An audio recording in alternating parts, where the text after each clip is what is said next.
Okay, hello everybody. It's been over a month since I've made anything ZealOS related, or I think even uploaded anything to this channel, anything public that is. And but there have been some developments for ZealOS. Let's take a look in the branches, and as you can see, we have this thing called limine. And what is that? And there are these other things too. I mean, I can mention them, but the main thing is we got this thing called the limine branch, and what that is about is UEFI support for ZealOS. This one guy called Mint, he's on the ZealOS Discord. You can click it right here. He has this program called limine. It's for maybe being able to boot into, I mean, get your operating system to be able to boot with UEFI, and he's helped out with that. Tom, of course, has done his own work. The two of them, these two individuals, have done a lot of work to make UEFI work, and it's successfully booted on a few systems within bare metal, and not just virtualization, but there has been some success.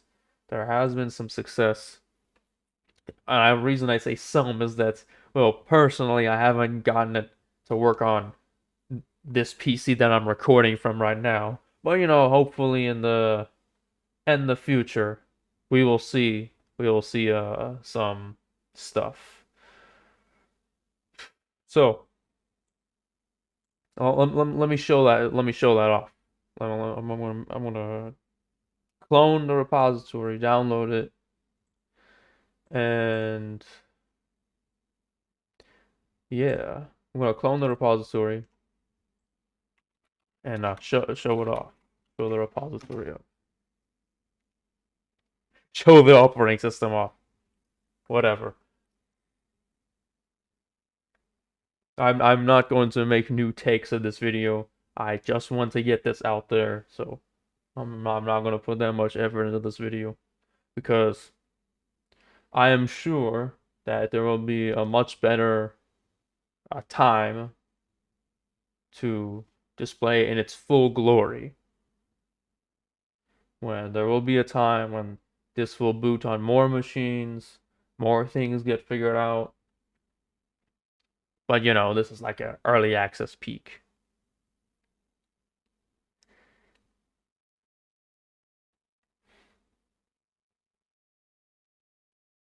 And one other thing that's of note is that there's this does not get rid of the original, legacy BIOS ISO. The build scripts generates both a legacy BIOS and a hybrid ISO. The hybrid should, in theory, be able to boot either with BIOS or UEFI.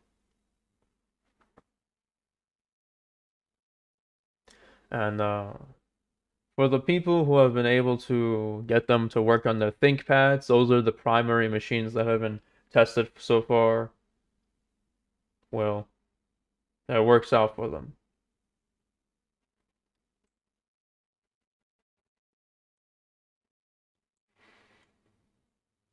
Okay, cool. I was kind of losing my patience. All right, let me go to let's. Okay, that's great. I can't zoom in here. So you go to in the ZealOS directory. We're going to do git checkout limine, and then gotta go to the build directory. And let me just open that. Let me just open that right now. So we've changed it, and as you can see, we just have one script to worry about. This build iso.sh. You don't have to do anything special, other than perhaps get the build dependencies. Um, but you'll be prompted whatever those are. Like it'll tell you if you're missing something. And so let's just run this. Build iso.sh.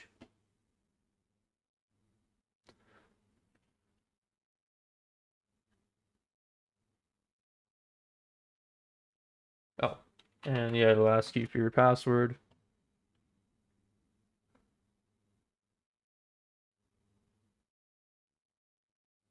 And if you see any weird pauses like this is normal.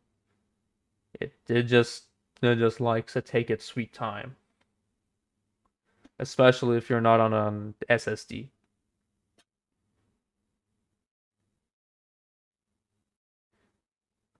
It will boot 3 times after it's installed. So like after it's done actually installed, like when we see an ISO pop up here, um, it will test it 3 times in key mode. It'll start with a UEFI mode, then it'll start up in BIOS mode, and then it will start up in legacy BIOS mode or something along those lines. And when you see that, you can just exit out of all 3 of them or terminate this window if you don't want to deal with that.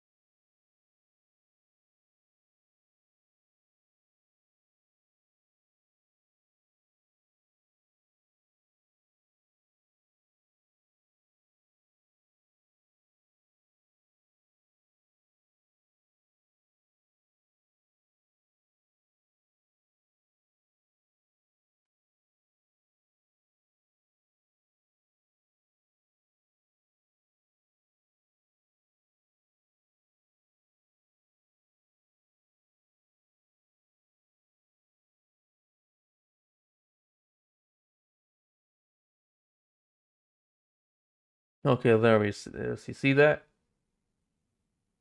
That's that's the main deal. So there's another ISO that's going to get generated, I think. There's 2 ISOs that are supposed to get generated.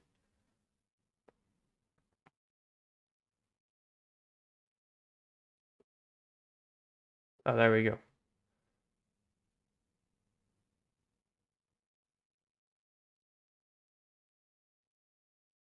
So this is the limine program that I mentioned when ZealOS is going to boot when you burn this particular ISO to a DVD or CD and you put it in your computer and you try and boot off that, you're gonna first see limine. And right now we don't have to deal with this. You can just exit out of that. And we were testing in the ISO hybrid and UEFI mode. Now we're testing in BIOS mode. This works as well, of course. Done with that. Now it's ZLC my distro, the legacy ISO in BIOS mode. That works. Whatever. We're done. Um, and yeah, I suppose that's all I wanted to show off, really. I mean, let me see. Do I have VMware installed? Yeah, okay, okay, okay. I can perhaps I can show this running in VMware. I might as well test that.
And remember, we use SATA. We do not use IDE. If you try and make a virtual machine without the SATA drives, then it will refuse to boot. And of course, right now it's going to give an error. If it's going to try and boot right now, we need to stop it.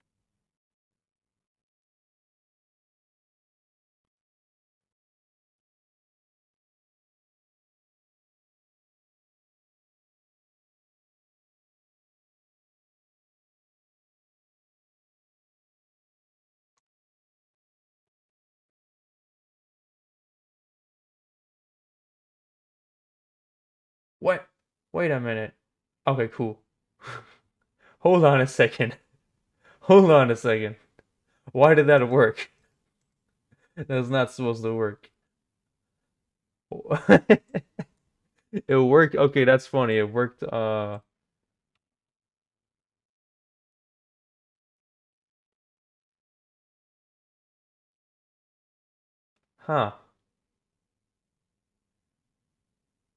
But the odd thing is that it decided to boot in a T drive. So, okay. Okay, that's pretty funny. Let me disable this though.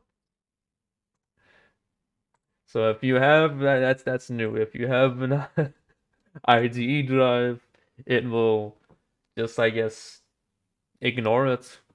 Yeah, that's pretty cool.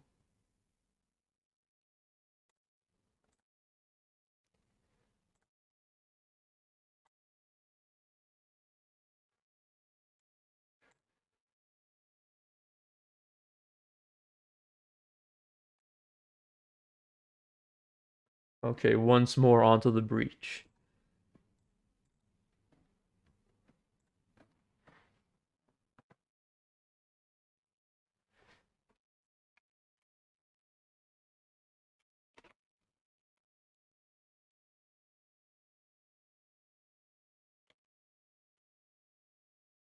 Okay. For some reason we are not getting prompted to install this. That's a bit strange. But maybe I'll ask about that later. Well, let's text something. Let's test something. Oh, which one was it? Um,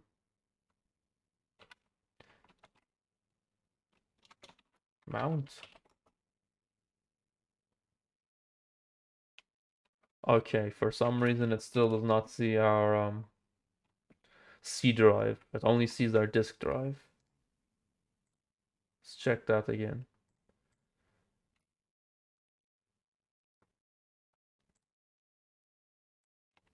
Okay, whatever. I'm not even gonna think about this.